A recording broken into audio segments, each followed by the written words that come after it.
Hello everyone and welcome back to another video from Wake&Tech. In this video, I'm going to show you how to chat on the Tantan application. So let's get started right away. First of all, open up the Tantan application on your device and log into your account if you haven't done so already using your Facebook account or your phone number. Now, after logging into your account, you will be taken into the home page from which you can match with various different profiles. Now, from this page, if you wish to chat with any users, then first of all, you will need to match with that user. In order to match, both you and that user will need to tap on the heart icon or swipe right when you see each other on the application. So go ahead and make sure that you swipe right on the profile that you want to chat with, and if you're lucky, you will get a swipe right from that profile as well.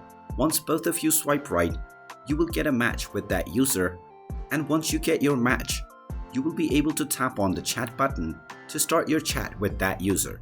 Then you will simply be able to tap on their account from your chat page by tapping on the messages icon. From there, just tap on their profile and you will be able to start your chat with that user. And there you have it. That is how easy it is to chat with any user on the Tantan dating application. If you find this video helpful, make sure you hit that like button and subscribe to our channel if you haven't done so already. Also ring that notification bell to never miss another update from us. Thank you for watching and I will see you again in the next video.